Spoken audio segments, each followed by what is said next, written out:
जींद के उचाना में धन्यवाद रैली का आयोजन किया गया। रैली में मुख्यमंत्री नायब सिंह सैनी ने बतौर मुख्य अतिथि शिरकत की। रैली में पहुंचने पर आयोजक एवं उचाना विधानसभा से विधायक देवेंद्र चतुर्भुज अत्री ने मुख्यमंत्री नायब सिंह सैनी का स्वागत किया।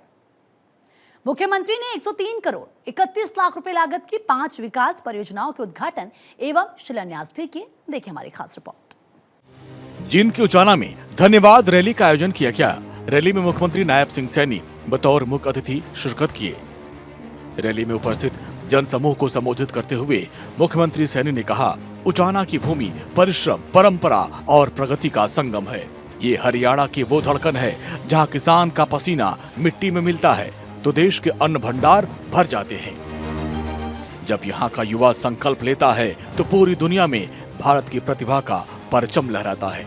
उन्होंने कहा, अन्न भंडार भरने वाले किसानों की भूमि उचाना को लंबे समय से नजरअंदाज किया गया। झूठे वायदे करके अपने वोटों की फसल तो 2-3 पीढ़ियों तक काटी गई, लेकिन विकास के नाम पर कुछ नहीं किया गया।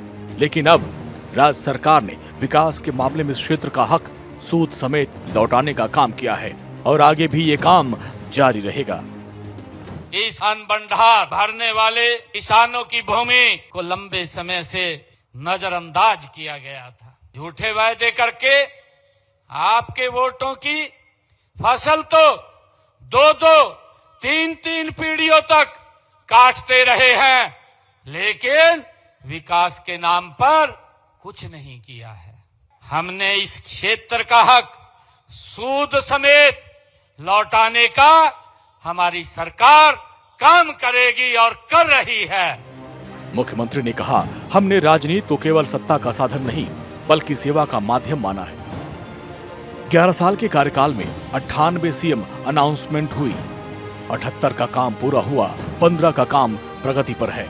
1409 करोड़ रुपए इस सरकार में खर्च किए गए। कांग्रेस के 10 साल के शासन में मात्र 386 करोड़ रुपए खर्च हुए। मुख्यमंत्री ने कहा, बीजेपी के शासन में उचाना तहसील को उपमंडल, अलेवा उप तहसील को तहसील का दर्जा दिया गया। मुख्यमंत्री ने कहा, भाजपा सरकार अपने तीसरे कार्यकाल में भी जन कल्याण का काम तेजी से कर रही है। हमारी सरकार ने उचाना उप तहसील बनाने की बात हो, चाहे उपमंडल और अलेवा उप तहसील बनाने की बात हो, हमने इस क्षेत्र के विकास में कोई कोर कसर नहीं छोड़ी है। मुख्यमंत्री नायब सिंह सैनी ने बताया कि कांग्रेस ने अपने कार्यकाल में इस क्षेत्र को केवल सब्ज बाग दिखाते हुए वोट लेने का काम किया। विपक्ष आज मुद्दा विहीन हो चुका है, लेकिन हम जो कहते हैं उसे करते हैं।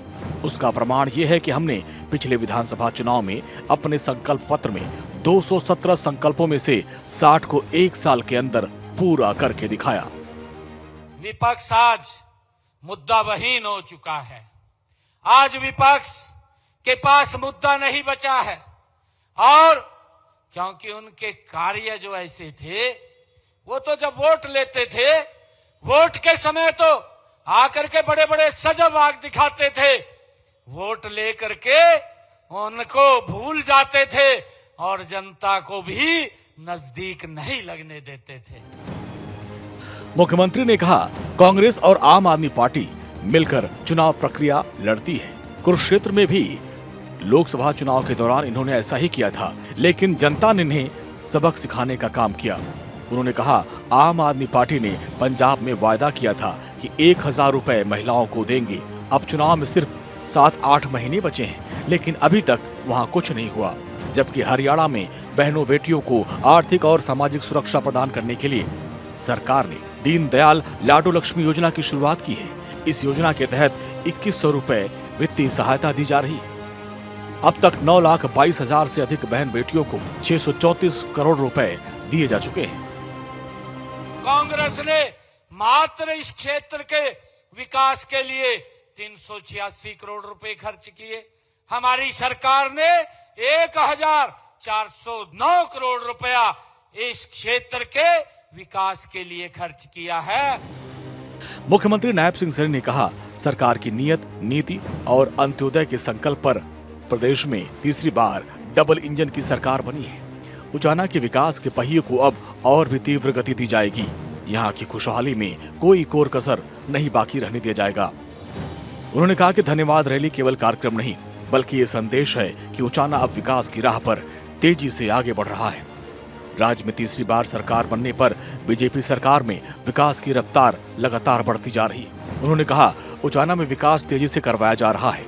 इस दौरान प्रदेश के जन स्वास्थ्य, अभियांत्रिकी एवं लोक निर्माण मंत्री रणवीर गंगवा, समाज कल्याण और अधिकारिता मंत्री कृष्ण बेदी, हरियाणा विधानसभा के उपाध्यक्ष डॉक्टर कृष्ण मिठा, विधायक पवन खखरौदा भी मौजूद थे। भारत 24 के लिए चंडीगढ़ से डॉक्टर थानेश्वर शर्मा की रिपोर्ट।